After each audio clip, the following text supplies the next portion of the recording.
Welcome back, dude and dudettes, to another wild episode of Send It Mate. We're here to talk about all things hunting and outdoors. And today, we've got something that'll keep your gear running smoother than a dingo's getaway. That's right. Our show is brought to you by High Caliber, the gun and knife oil company that knows how to keep your firearms and blades in tip-top shape. High Caliber is like the secret sauce for hunters, anglers, and outdoorsy folk everywhere. It's like the magic potion that makes your gun and knives happier than a dog with two tails. You know, guys, I've been using High Caliber oil for a while now, and let me tell you, it's the duck's nuts. My rifle practically sings a lullaby when I take it out hunting. And speaking of lullabies, ever tried sneaking up on a deer with a squeaky gun? It's a prime way to end up with no venison in the freezer. You'll be hungrier than a vegan at a bacon festival. Absolutely. But with High Caliber oil, your gun will be quieter than a ninja in moonlight. You'll be stalking your prey with the grace and stealth of a mountain lion. High Caliber doesn't just keep things quiet, it also prevents rust and corrosion, so you won't find your gear looking like it spent a season at the bottom of a creek. That's right, and for you knife enthusiasts out there, High Caliber has got you covered too. Your trusty blade will slice through anything smoother than butter on a hot biscuit. So, folks, don't let your gear become a rusty, squeaky mess. Head on over to highcaliber.com.au and grab a bottle of their oil today. And if you use the code SENDITMATE at checkout, you'll get a special discount. I say again, use the code SENDITMATE for all your oil slick, stealthy hunting needs. Thanks to High Caliber, you'll be sending it in style and silence. So, gear up, oil up, and send it, mate. High Caliber, the ultimate oil for the ultimate hunter.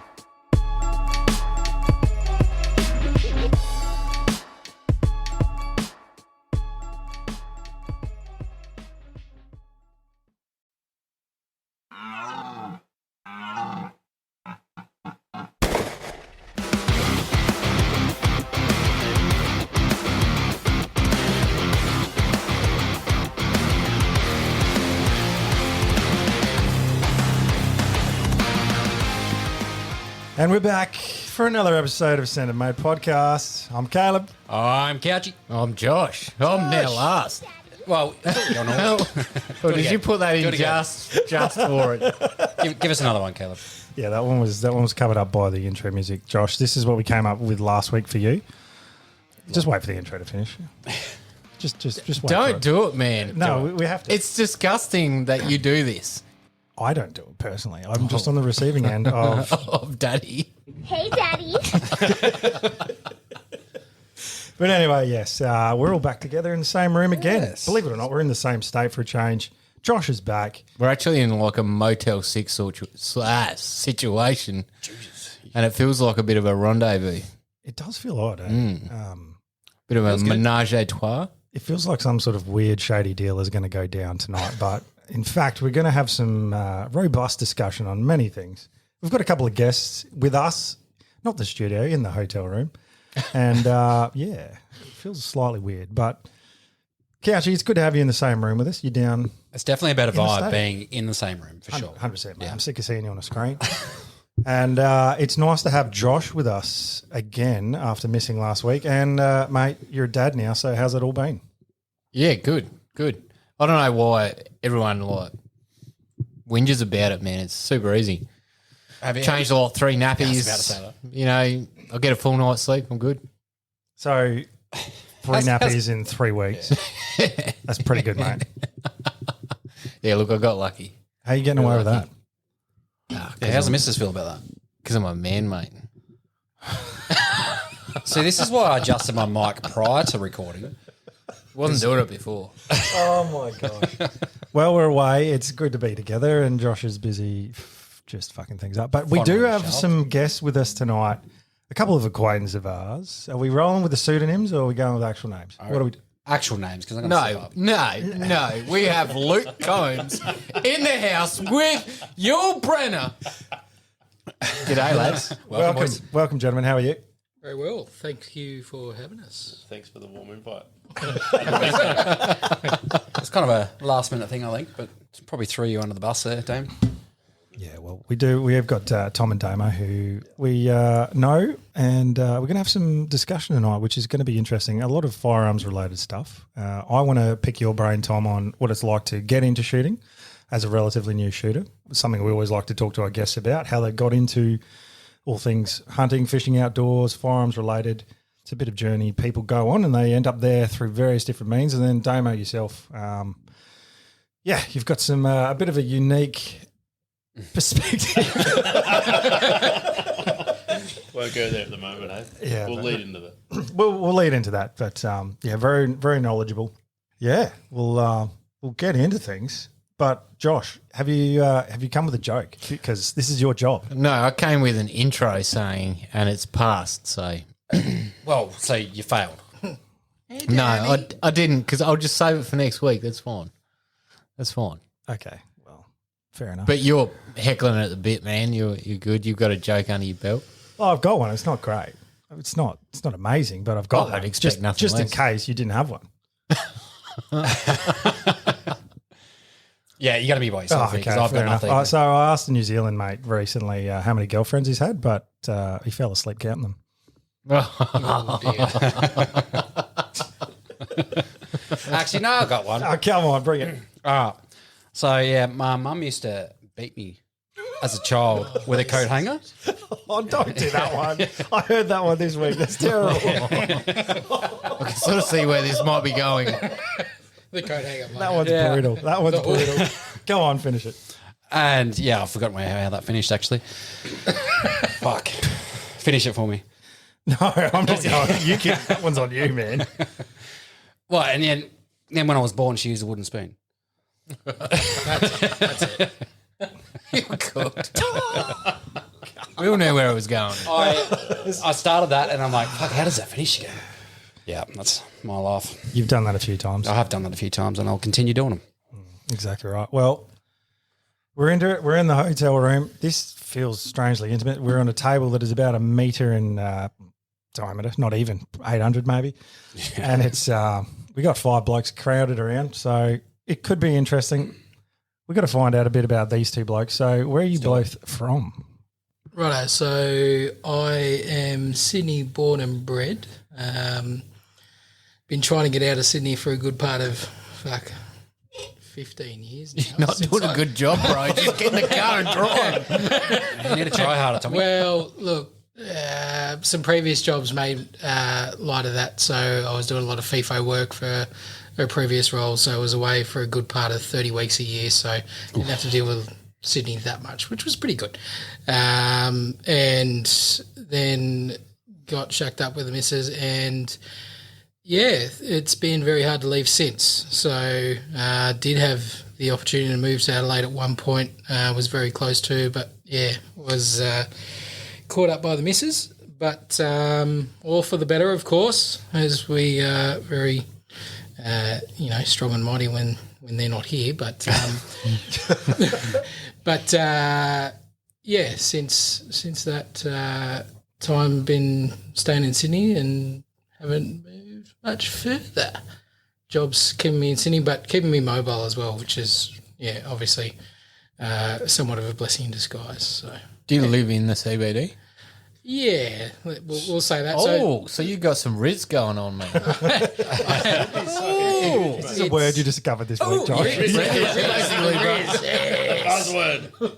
Yeah, so not far from the CBD. It's about a 10-minute cab ride. So we are pretty close, but not to say that we're doing any better than anybody It's not else. like Parramatta or something. No. Parramatta's big now.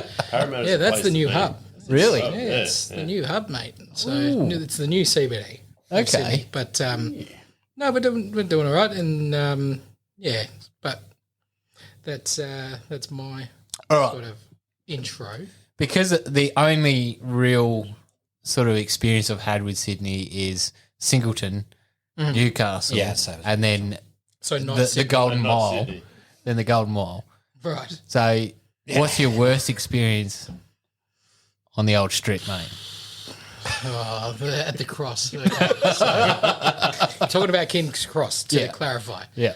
Back when it was all the hype, before it all got shut down, had some pretty well before the missus was around, but there were a couple of back-to-back nights with some long hours and sunrises seen. So, but yeah, Porky's comes to mind, and I'll just leave it at that. So we'll just leave it at that, I think. So Enough said. yeah, I guess all the New South Wales people out there will know what you're talking about. perhaps yes, Ooh. still around. So it's shut in. They've closed it. It's dead, mate. Like, Really? You go to the cross, and it's certainly not what it used to be. It was a lot of hype. There were some absolutely cracking bars, certain music.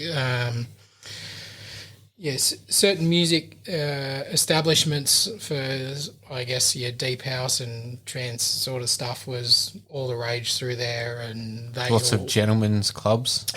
well, yes, I mean they're still hanging around, let's say, but as you sort of got further and further inebriated, you'd stumble your way through that front door and find yourself at the ATM all too often. The So. lockout laws are over now, are they? That's brown Well, bread. yeah, they're somewhat over, but yeah, it never recovered the cross. So Okay. So where's the new place to be? probably Tommy's Oxford house, Street, Tommy's which is very much a very eclectic and dynamic situation to be in. Oxford Street. Snowflakes. Oh, mate, it is it is different. It is Thought you better say a different something else, place. If you want your eyes like overcoat buttons, you go up to Oxford. There's some very interesting characters. So Oh dear, that kind of ruins it for me because my third experience was the cross, man, in New South Wales, and it was an eye opener. I was very naive up until that point in my life, man. Then I'm like, okay, this is how the world rolls. So that's what turned you for the next 15 years? Yeah, pretty much.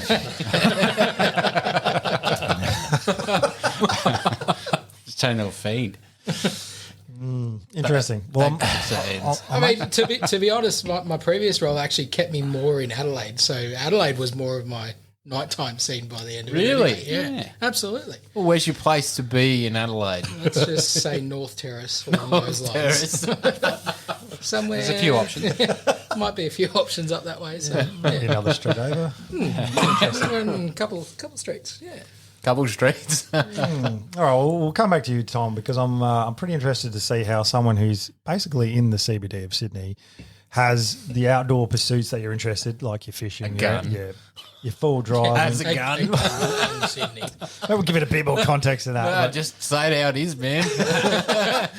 How do you go living next door to people in the CBD with a gun? That's got to be weird getting out of your car. okay, we'll just get Okay, straight into it then. Well, Fine. yeah, we'll hook straight in. So I'm trying to segue out of it, but okay. So I'm in and Couchy will somewhat vouch for this, being in the car for the last 5 days with each other. But the getting into the lift and having a Oh, you got a lift.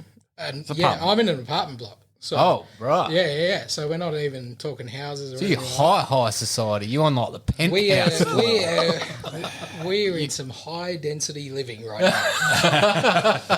But yeah, you walk out with a rifle bag on your back, and you get some strange looks, but some very curious and open minded people that not too many people sort of question it as such. But yeah, it's almost taboo.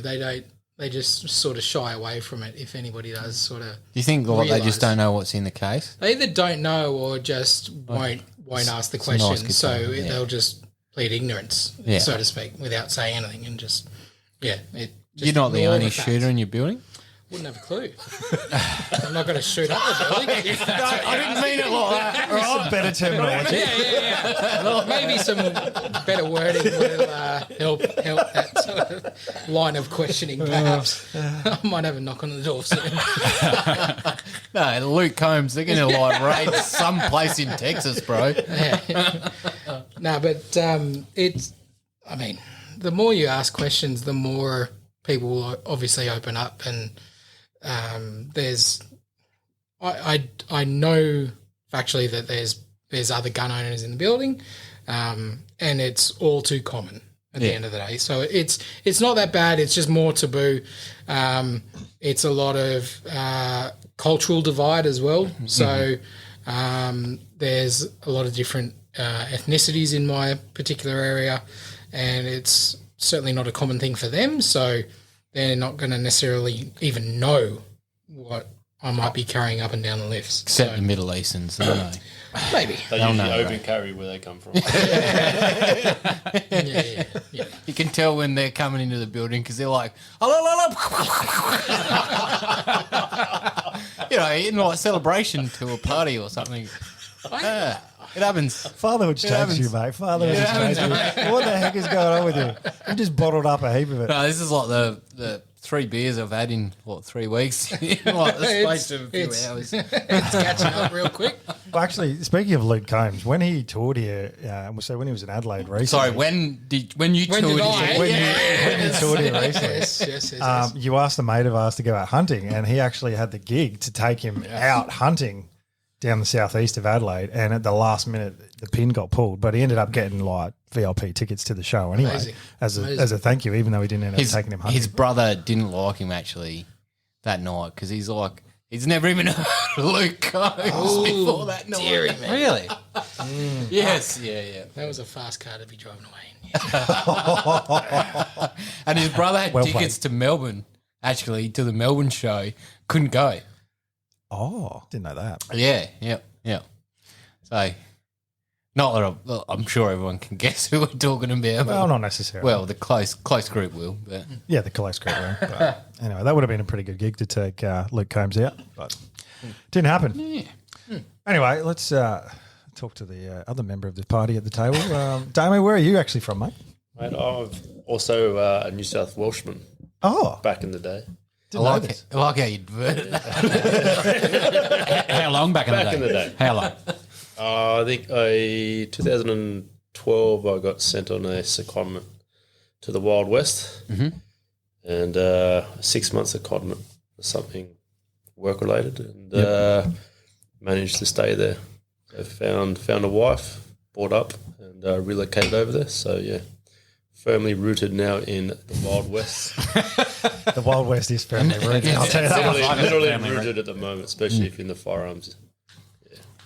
We have sort of, we've delved into it a little bit on the pod before about the situation in WA, and we've essentially, Josh is building a canal from the top of Australia to the bottom and just cutting off WA off the west, completely. yeah. Don't laugh. The canal will happen and it will work. Yeah, you need a passport soon to go to WA. Yeah, you You almost need to anyway. During COVID, you did. Thanks. Yeah. Thanks, Mark McGowan. Our favourite I was going to say, what's the matter with the whole Marky Mark? Oh, the funky bunch. Yeah, you guys are getting the rough end of the stick over there, to be honest. Definitely. I'm not sure if, everyone here's probably heard about it because I've been droning on about it, but the current Labor government is having a massive crack at licensed firearms users, and the premise behind the new law reform over there is basically public safety. So they're putting on a big song and dance to say that, and it seems logical, the less firearms out there, they say in the industry, but they're saying, the less firearms there are stored in people's houses, the less potential there is for people to steal them and use them for nefarious activities. Yeah. Yeah, on paper it seems to add up, but It does seem, and to a non-shooter, it seems logical, but there's other ways that firearms turn up into illegal possession. See, is this just like I've harped on this many times, an educational issue, 100%. and cultural issue. Yeah. It seems like in the 90s, in a certain year, we won't mention which year, we sort of decided to ditch this culture that we had, which helped form our society, which was hunting was a part of it, shooting was a part of it. We've just gone knee-jerk reaction to an incident, we'll ban everything, and then it's sort of like just this flow-on effect over the years with that Labor government just eroding. 100%. There's been the chip away. And I think what Tommy raised before, that when you're a shooter in Sydney, you're not loud and proud. I think that needs to change. Yeah. In WA, we had that mentality. Police actually perpetuated that. They said, if you have firearms, don't put stickers on your car. You'll be a target to get your guns robbed, things like that. You go to a club range, you don't write your full name. Things like that. You're very cautious about being a firearm owner, and that's probably come back and bitten us in the ass, particularly with the current Labor government. But yeah, the chip away is the big thing. Is it going to make a difference? So for those that don't know what's happening in WA at the moment, massive firearms reform, basically following the premise that we kept you safe during COVID, we're going to keep you safe from guns. And they're almost making out that there is a massive firearm problem in WA. That's something I was going to ask. Like, what's your population size in your state? Do you know? I should know that, but I'm a bit dumb. No, well, I just asked because Google find it. it sounds like 10% of Australia. So Okay. in terms of population. So you got 10% of Australia with 50% of the landmass. 2.8 million. So 2.8. Perth's between us and So Melbourne. So yeah, us between us and 2.8. Brisbane, I reckon. Yeah, Three- 2.8 tipping on 2.9. Okay. Okay. So I think 90,000 licensed firearms users. That's what the police reporting. Okay, that's that quite actually encapsulates dealers, people with co-licensing. So we've got really stupid laws. Where do I start? So, for example, I've got a firearm. If my missus wants to use it, she has to get co-licensed to that firearm. So that one firearm is both licensed. So there's two firearm users there, but that one firearm also gets counted twice in the overall numbers. Which Really? yeah, I think that's Wow. Okay, so it has quite a low license. So that would obviously fuck up the total firearms in the state. So Harbour. from memory, and I've had a few beers, I think they said there's 360,000 firearms kicking around WA. Yeah. From all reports, that includes paintball guns, bolt guns to cull animals, and also dealer's stock. Okay. So, That's unsold weapons. Yeah. so in WA, we can't use the word weapon. It's a Firearms Act, so we use weapon. We use firearms. So no such thing as weapons in WA in terms of firearms. Yeah. That's that whole angle to de-escalate what firearms can do. But yeah, it's very tricky. So what's happening at the moment is the current government had a massive crack at, I've explained this before, the VPF, so very powerful firearms. So they banned 50 cals, pretty much everything above a 300 Win Mag. So there's a bit of a buyback last year. Now they're taking that even a step further. So the full rewrite of the Act, and they're looking at capping the number of firearms depending on what you do. Has that come in yet or not? Won't come in until, so the legislation's been passed through the lower house. If people don't know, WA has a majority Labor government in both the lower and upper house, so they can put anything they want through. So whatever happens at lower is generally going to happen at upper house as well, pretty much. Generally. So Labor typically toe their own line, so basically went straight through the lower house. Now it's in the upper house at the moment, and it's looking like it's going to go through. There has been a lot of action done by some of the shooting bodies there. So there's a thing called the West Australia Firearms Community Alliance, and that's an amalgamation between all the key shooting bodies, so WSAA, WASRA, all these different shooting bodies, and they've come together and they're fighting it as best they can. So there was a petition that got out there to refer the legislation to another avenue to get reviewed, and it was actually the biggest e-petition in WA's history. Wow. So that was 32,000 people that signed their name on this petition to get the laws looked at properly. How do you think that's gone? I actually sat 2 days listening to the upper house argue it. Pretty much went like this. Opposition, Nationals, they're against it. Each guy talks for about an hour or so. Very compelling arguments why it needs to either be changed or reviewed. The Liberals were for reform. However, we'd like these amendments. But what you're proposing is a bit iffy, that you can't answer any of our questions. And essentially Labor just stood up and said, in interest of public safety, we've found the best balance between legal firearm use and safety, and we're pushing it through. So they found their perceived best balance, because you wouldn't know if it's the best balance without testing it. They've been very arrogant about the way they've approached this. They're not listened to, let's say, a lot of people, 32,000 people. That's who signed it. So, most of the politicians will look at that, and every one person says that that's actually 10 votes. Yep.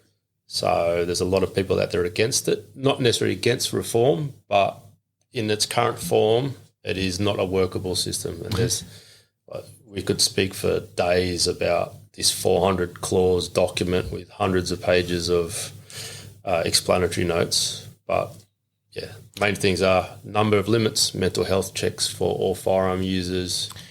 You can't. Which we've proven, well, like the theory behind that's kind of like convoluted because we all go through tough times in life. Yeah. The more you live on, the more you spend every like a day on this planet, the more you're going to go through. Experiences change with everyone. So just that kind of doesn't make any sense. Just the fact of going to see, I think, a psychiatrist or claiming mental health issues would actually flag you as a risk. Yeah. Correct. Yeah. Well, So again, it's not only really, a point in time as well. So how WA is already struggling with our current health system. So we don't have the resources to do these mental health checks. Yet the government is saying, well, let's get these done. But then how are they going to go about it? 90,000 people. Yeah. I think they did propose, there was some paper out there that said we could do X, Y, Z. But in the end, it's probably just going to be a box tick. It'll probably be a questionnaire, referred to a doctor. And then again, that's only one point in time. So on paper, a mental health check for a firearm sounds reasonable. But then, The other question, or the reason why I was alluding to the population, is how much gun crime do you actually have that's from law-abiding citizens and or from organised crime? Like, you've obviously got quite a low population compared to your land mass. Yeah, so great question and unopportune. Like, basically, very recently last Friday, there was a murder-suicide, and that was with a licensed firearm. They're putting it down to a domestic violence case, but pre that, when they decided to implement this legislation, I think there was 20 firearm deaths, and the majority were probably suicides. They're not actually, they're not very forthcoming with a lot of the information they're making out. They're saying that all these firearms, are potentially being used for bad purposes, but they will never state how many licensed to unlicensed firearms are causing the problems. It's kind of interesting they use suicides for a statistic to work against firearms because, like, obviously the tool they chose was the firearm, but if there was no firearms, they would have chose a different tool. I think there's been a paper, sorry man, to butt in, but I think there's been a review, like a paper study done on this, and they've pretty much worked out that if you're gone that far that you're going to use a gun on yourself, you're going to find a means no matter what. So it's kind of a moot point because if that person is that far gone in mental distress, well, guess what? They're going to try multiple different ways. Did you just repeat myself what I said and then just reversed it? No. It sounded like you said the same thing just backwards. What they don't tell you, and I've heard on good authority, I don't know the exact numbers, but a lot of those people were policemen with their own service firearms. So it may not have been a... Well, there's other things Not at a play. license. There's other things at play. So, look, it's a ruse. They're doing it for they're saying for public safety, but it is simply a gun grab. Like COVID, it was a ruse. And so, like COVID, they will with firearms. Let's mention WA laws and COVID in the same sentence. WA gun law. So the canal's just like, it's got to happen, really. Yeah. So if people want to save themselves, just come across to the east. I can't. Once you're over there, you can't cash out. Yeah, okay. I went for a course over there and I'm like, nah, this place is a hole, I'm out. Really? I'm done. Bro, the beach looked all right. Look, if I was going to go fish, it'd be all right, but can I get that elsewhere? Yes. And then the rest of it was just a hole, man. I was like, nah, I'm out. It's actually a beautiful state. Like, that's why I stayed there. Beaches, outdoor. If you're an outdoorsy type, that's a place to be. However, the laws. However, there's a but. Well, things trying to are stop you. creeping. Like they're locking people out of fishing areas. It's just all getting regulated. See, I think that's happening like nationwide, really. There's this reform in Vic that's trying to pretty much take away all public land. No camping, no fishing, no nothing. They just want you out and it locked down. That was one question I was going to ask you was, Vic are closing down. SA, you can't really get anywhere without paying. Queensland, they're starting to close down places. I'm not sure about New South. Tommy? Definitely They're cracking down. Yeah. But you can still shoot in state forests. Yeah, but like getting out to say full driving or something like that. What's it WA like in can WA? full drive, but Yeah. you cannot shoot. Yeah, okay. You can only shoot on where you have permission, so private property. Yeah. Where it's the opposite, New South Wales, in regards to full driving and shooting. Yeah, they're locking down the full drive tracks. And you're free to shoot, yeah. Well, Almost free under to your shoot. R license, yeah. Absolutely, yeah. I saw that recently. Actually, there's a bit of a stink about Little Red and Big Red. Is it the two tracks Yeah. in New South Wales? Yeah. And the yeah. council graded them for like safety reasons, about access for fires and stuff. Was that? I think that was actually Glasshouse. Yeah, that was in Queensland, yeah. That was Glasshouse that got graded. Yeah. One of the Telegraph tracks got graded recently, and it was like, right, so this is now a fire trail, not a. But there was supposedly decent plenty of full other drive track. avenues to get through there. Yeah. You didn't have to go through them tracks, but yeah. They'll come up with an excuse. Yeah, but there's a lot of stuff going on in New South Wales at the moment for drive related, where the gates are being locked. A lot of national parks are being locked out, and especially for camping as well. It's all happening. So it's a lot of booking and then underbooking as well. So they'll say it's at capacity. You'll rock up and you'll be, 1/5 of what's actually, available in the campsite. In order to be Sounds like the York Peninsula in South Australia. Yeah, they're doing all they can to stop us getting outdoors, and I'm not sure of the actual reason behind the whole idea of it. Whether it's because obviously firearms, you sort of see it as if they can your reason to shoot, they can pretty much can your licensing altogether. So I'm not sure where that comes into play for full driving and fishing, and why they want to just stop that access. I don't know if they want people to be self-sufficient anymore. They want you to be reliant on what they do, what they offer. Yeah, We've definitely mentioned this before on the potty many times. Like the government want you suckling on the teat of the government and not being able to do things for yourself. It depends on how tinfoil hat you want to get about it, but Well, no, it's not tinfoil hat because they tried to pass a bill in Vic, and I've said this before, that they were trying to ban you from growing your own vegetables. How ludicrous is that? and they'll charge you to have a dam as well, Yeah. like to hold water. Yeah. But yet, at the same time, they're making it legislation here in SA that all new homes have a tank. You're like, make up your mind. Far out. But I think the overarching thing here is they're just trying to make you conform to the government. Oh, if everyone stayed in the city, then that'll be their platform. Well, to that 15-minute city control. Saying that, so the WA current government, they changed the electoral boundaries to leverage the city population to their votes. So now they take the wind out of the national sails because nationals are obviously very rural orientated. So then they've just gone, well, we'll just change the rules of the game. Stack it in our favour. How is this legal? And how are people not This is what standing up? happens when people blindly vote in one party that has absolute control. So if there's anything that come out of this conversation, make sure there's an opposition to query things and check things and have some sort of power. Yeah. So the bipartisan type. Well, that was our democracy at the start, was just that split democracy where there would be to and fro. So you should have a regular sort of laws You need and control someone, and yeah. But yeah, obviously that's taken a tilt. I'm just thinking about the definition of a servant, right? You're talking about public servants here.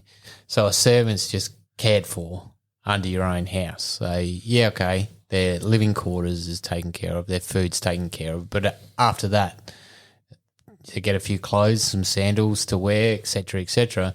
But after that, there's nothing else paid for. So I wonder if you took the wage out of a public servant, how many people would be left in that actually want to be there to make a difference? Sorry, all I heard was fucking sandals. Yeah, sorry, I didn't follow.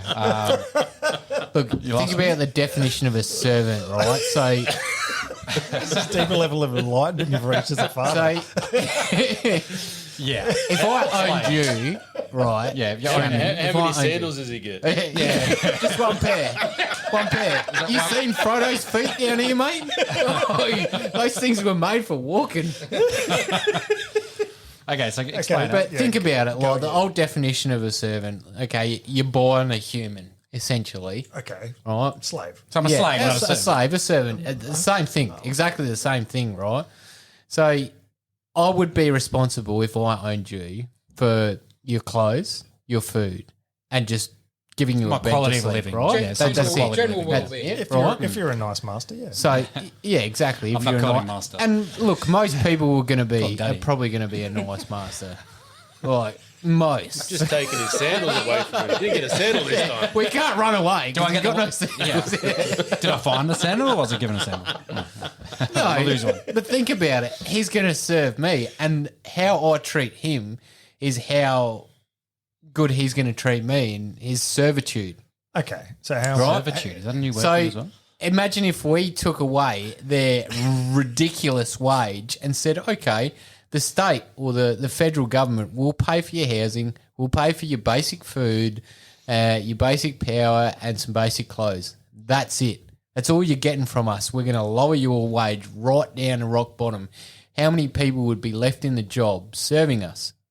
Oh, they're only Serving the people. the dedicated would stay. But When you yeah. think about they're a public servant. Yeah. So what Yeah? you're saying is wage control So is needed. No, define public servant is what I'm trying to say.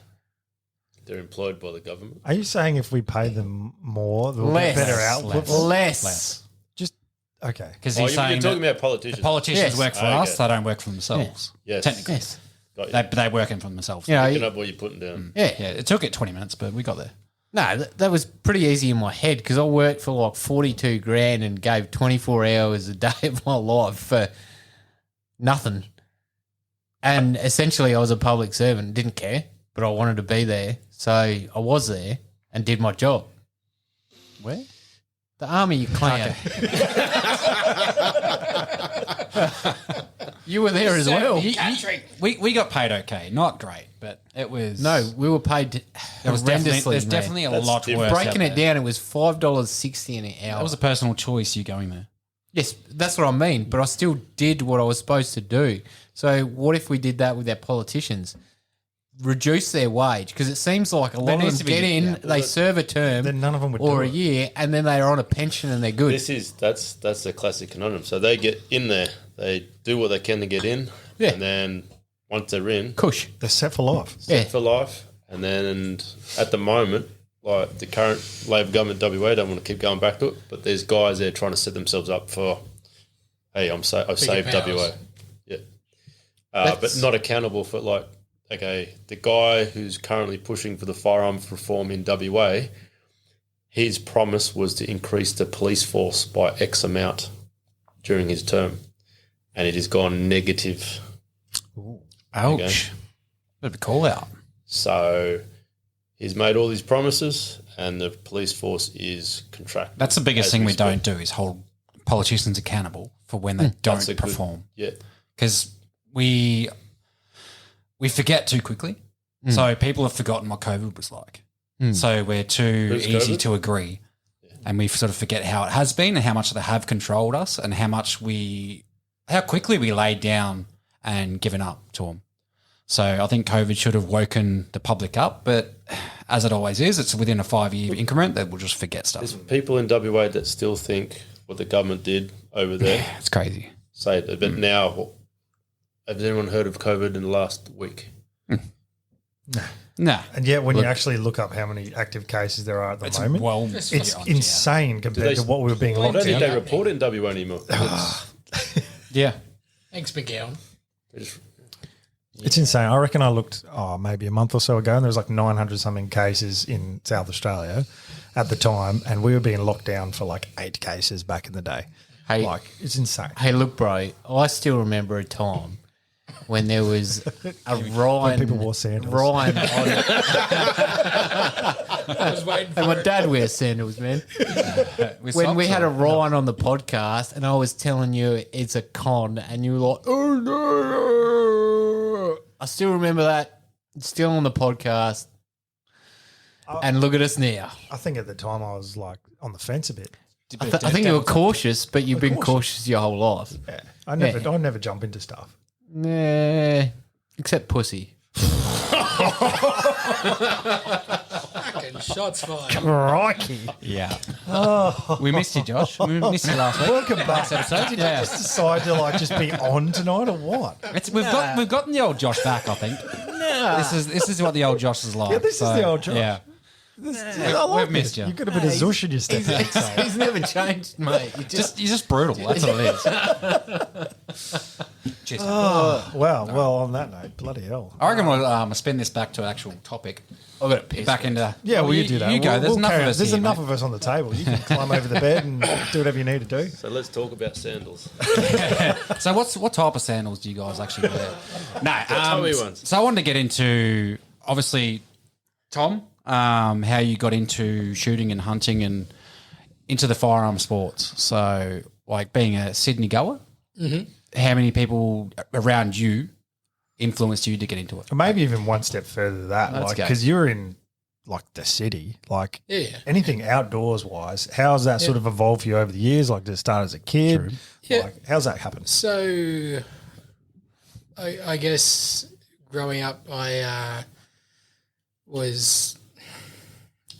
It all sort of fell back to family holidays, I think. Growing up through school in my later teen years, learning to drive and obviously getting more and more freedom allowed. My grandparents had a property up north, up outside of Armidale, and I guess as any Australian kid would that had access to some sort of family property, you'd have access to guns and you'd be taught the ways that your grandparents or uncles or whatever it may be, you'd be out in the back paddock and having to go at rabbits, foxes, whatever sort of sprung its head up. So that was very much a thing for me back in the day, and then sort of fell into a bit of a hiatus. I suppose where living in Sydney, it wasn't really a thing for many years. For me, like finishing school, going into trying to get a degree, failing miserably at that, and falling into the automotive world, I just found a passion for that and then did not look back at the end of the day. Didn't do a gap year, ended up working full-time regardless of whatever study I was doing at the time. Continued on that sort of path and, four-wheel drives were my thing at the end of the day. And, it sort of falls back in the group that I was sort of hanging out with in the four-wheel drive scene. We'd sort of we'd have our side gigs all as almost pizza delivery drivers and meet up after shift and go into the Golden Mile. But that same sort of group on a Tuesday night, we'd go to our local shooting range and you didn't have to be licensed or anything. You can go and shoot 20 rounds and just sign your P650 and have a shot at the 22s and small bore range. So that was our thing every other week. So we'd sort of get our taste on that. And, I mean, for any, I guess, normal, I don't know if there's normal anymore, but any other Sydney sider that wasn't generationally involved in the firearms industry would sort of wet their nose, so to speak. Only very recently, I suppose I got nicked by the ADHD bug and I've gone, oh, look, there's some shiny things and thought it was a great idea to look at getting my gun license. A couple of mates have had theirs for some time and they were trying to egg me on to get back onto the family property to do some shooting and stuff like that. So I thought, let's have a crack at this. And my step uncle, I suppose you'd say, is very heavily involved in the firearms industry. Yep. and got a lot of guidance there in sort of how to fall into it. And it's, I suppose, not necessarily your normal way that you'd fall into it, but for me, it was a great sort of transition into it. It was very seamless, very easy, not necessarily local for me, but a quick sort of 40-minute jaunt across the city and I'd be shooting at 800 metres. So, yeah, got invited to do basically a have a go, have a shot day sort of thing. Again, a P650 sort of scenario. Sign your life away there and have a shot with a licensed shooter. It was a lot of fun. The community is amazing and sort of fell into it that way and did multiple weekends at obviously different distances. This is more of the your long-range target shooting sort of scenario. So F-class, sport of hunter sort of style. And, have just sort of progressed from there. So became a member of the club. Just want to explain what the P650 is. So, P650 basically is just a form for anybody that's unlicensed to have a crack at shooting. Like a liability waiver. Yeah, It's a New South effectively. Wales thing. Well, other states have it. But Yeah, so it gives you the opportunity to have a crack, obviously under the supervision of a licensed shooter, always having to be in attendance and supervising. But with that P650, after a multitude of weekends, you get effectively nommed, and certain clubs will eventually allow you in after obviously applying for membership and everything like that. And Just with the supervision thing, like Yeah. here in SA, it's written like you have to be within eyesight. So technically, when I was young, my dad looked out the window and I was within like a kilometre. Sure. I'm good. Sure. I'm good. Yeah, He's yeah, good. yeah. You know, We know is your that dad, the same he wasn't thing? watching. I mean, No, he wasn't. He was never present. daddy issues. Daddy. I think in a very controlled environment, it like being unlicensed, inverted commas, they're very much aware because you're on range. So range is open. There's a lot of rules obviously that you're going to be following. So they're over your shoulder sort of thing, but you're not handling a firearm. You're literally pulling the trigger. Okay. Well, specifically on these F-class or target shooting ranges. So, you're very limited under that particular form and what you can and can't do.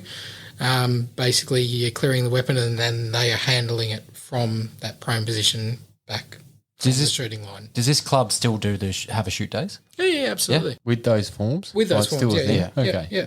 Yeah, we get a lot of people that are trying to get into hunting or shooting, but don't have a mate or a friend or an uncle that does it. So it can be intimidating. And I think that was the kind of beauty that attracted me specifically, that it was both a sporting and a hunting club. Yeah. So I didn't have to specifically get specific reasoning for my license then. Okay. So I did everything through the club. Like the help and the knowledge that came with it was just amazing. So, generally speaking, the whole community is amazing, but that pathway was seamless for me as a Sydney sider, being very naive about the sport, having shot but not doing anything for a good decade and a half. It was very, very easy. Yeah, couldn't have been easier, to be honest. So Yeah, sweet. it's Quite interesting. Yeah, We've talked to a lot of people on the pod about how they got into things initially, and everyone's had someone they've known, and that's been a way to get into it, because we've talked to other people that they've not known anyone, and it's like the most daunting thing in the world to be able to get into anything firearm related if you don't know someone, because literally it's like, who do I know? How do I do this? This partly baffles me with the legislation that they're trying to push in certain states, because when I got into it, I didn't have anyone. My dad shot a few times. You've forged a path of your own, for sure, yeah. No, not at all. Who but it was introduced you to that firearms, easy to do back in 2000. It was that easy, just 2002. I don't know, somewhere around there. Keep going to your was that legal age, maybe. No, that's the thing, man. It was like I started just club shooting, just literally went to a club, started shooting, and then just got my license. And that was it. Started on the Happens. property. A lot of people do that. That was it. Well, that's how I started with shotgun ranges. Yeah, that's what I mean. That's how But what got me now into it. it's like, justification, this and that is just like, no, get your license. And you had like basically all your purposes covered. Like when you went and did your course, you just ticked, I want handgun, I want A, B, good. Actually, purpose, whatever, and you were good. I wish got they it. still did it, which I think I'm not sure if any places still do it. But the way I actually got into it was through school, the school programs and shoots. So I'm not sure if there's anywhere that still does it. It surprised me if they did. Yeah, so one of the ranges I used to be a member of, sort of similar where Tommy was. So when I was a statistician at one of the clubs there, we used to have school kids come up, like a busload of these kids, and then like a trailer full of firearms, and that'll come out and that'll have a ball of laughs. Yeah. I think that's falling away. 100%. Yeah. In WA at the moment, the new legislation, they're trying to ban kids under the age of 12 using a firearm. Really? Okay, anywhere. So that's social engineering at its best. Yeah. Right? Yeah. That's trying to weed out people doing. Like, you're never going to stop the country kids. That's, But they're it's a going to make city it kid. against the law. So Yeah, but you have like- a farm. that's grooming. Yeah. So Yeah. Josh, his old man was supervising him using a firearm. They're going to make how are you going to police that? You can't. But it's a I guess they're intimidating people out of it. Yeah. Just making it as hard as possible across many avenues, really. This is the thing, right? And like, there was a little bit of hope last week. Place where I work, a fella came in and pretty much brought his son, and his son, he bought his son an air rifle, and I was like, that's kind of how Dad got me into it, and he So sort he of did just, get you into guns. He did. Like, he had a firearms license, but I didn't really shoot with Dad for the first part of my life when I was getting into it. He bought me a gun and was like, "You mess up once, it's gone. See you later." Like that was my introduction, and it was like, go. And then it was, look out the window, cool. I'm supervising you. He's still walking. Yeah, he wasn't really. But then it was like, you sort of forge your own path. You go to a range, you shoot a bit, you might do some comps, and then you're like, oh, I'll just apply for my gun license. Cool, how do I do this? I go and roll in TAFE and get the paperwork, and you're good. you I guys don't have know. to do a TAFE course over here, do you?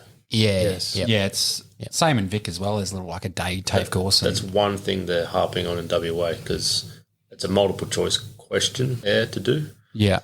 and it's not particularly hard. But the current government is saying it's easier to get a boat license than it is to get a firearms license. That's not entirely true, but the testing side of things potentially is. Yeah. Look, when I look back on the course that I did, you look at some of the people there and you're like, maybe they shouldn't have a gun. I've seen people It's quite judgmental, Josh. purchasing a firearm. So WA, you actually, before you get licensed, you have to actually purchase the firearm. Okay. Really? Yes. So there's a fucking. You have to. They Actually, want you to invest in it prior to. no, that's just in the law. So to get what they call a serviceability certificate, so there's a couple of things that form your license. You say WA is like your paperwork day. so. We've got the most stringent firearm laws in Australia at the moment, and they're going to be even more stringent. But the way the current state of play is, for you to get a firearm, this is for recreational hunting, so shooting rabbits on your farm or a friend's farm or whatnot. You have to get a serviceability certificate, which basically says this is the firearm, it's all safe, blah, blah, blah, here's a serial number. You have to actually buy the firearm to get that. Then you have to do the safety awareness test. Then you have to get what's called a permission letter, a property letter. So this is a lot of issues around these property letters at the moment. So it has to be a certain size for that firearm. Those three things get submitted, and then you obviously got your what's called cooling off period. Then you have to do a stat deck about storage. Another thing, they're cracking down on storage, yet I've never had my safe inspected. When I was in New South Wales, I had it inspected twice. Soon you will be. Now that you said that. I've already been. Yeah, And in it's WA, been- they rely on a stat deck, yet they're saying that they want to improve safety. Yeah, but if they've got negative coppers, Oh, the, This is how are they going to go do wanted these, to add more these cops checks? so can test it. Well, no, you need to add more coppers because crime's going out of control. So just back to that process. So you've submitted all this paperwork. I'm assuming there's a cost to submit all this paperwork before you've even been approved? Minimum, you look obviously with excluding the safe, I think it's $495 for your first firearm. Is that Mind you, you can do multiples on that, but not many people are in a your first position one. to go, I don't know, I'm going to add 10 firearms in my first one. Like they're not experienced with a firearm. most people don't know what firearm they actually really want until they get into it. Yeah. Look, you might have some say about this. Do you remember that dude? He's an ex-boxer that got done, and he had that full safe, hidden safe. And I'm like, how is that not secure? That thing had like a 2-foot concrete there's a door. backstory to that. So they kept that footage. I can't remember, but it was a long period of time. So they'll hang that. They kept that footage. So everything he did was legal. The 50s, whatever. range? The range they got him for not having council approval.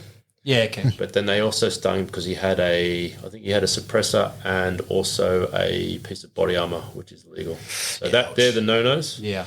But all that stuff that they used to fucking drum up some, what do I call it, propaganda, sensationalism, all that the cops knew about beforehand. Huh. So yeah, it was secure. Yeah, wow. Just talking about body armour, this is how cooked Australian law is. So you can buy a BIS 500, which is AR 500, but you cannot buy AR 500 steel. Our targets at my range are all BIS 500. Yeah, BIS 500. And they're just- so if you buy it with the Well, label of I think BIS, they're slightly BIS less. Alloy 500, that's AR steel, man. That's the same thing, same density, same And it's like, well, okay, cool. You're allowed to buy one, but not the other, but they're the same. There's some tips for you cookies out there. Now we've just made a BIS 500 illegal. All the targets at my range are now being pinched. Yeah. What's the process like for getting your license in New South Wales, Tom? Like time frame, cost? Look, it's pretty simple. Like I said before, I did it through the club itself. Yep. An accredited trainer to begin with. I can't remember the cost off the top of my head, but there was a specific firearms course you obviously have to do. Yep. Was it a day or 2 day or what? No, literally almost Or a night?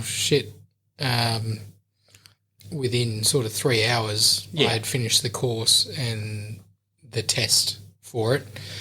Now, the guy that was testing, he was known to be an absolute stickler for the rule, which is all well and good. I'm all for that sort of shit. It's all too common now, is my understanding, for people to be almost coached through the testing process. Yep.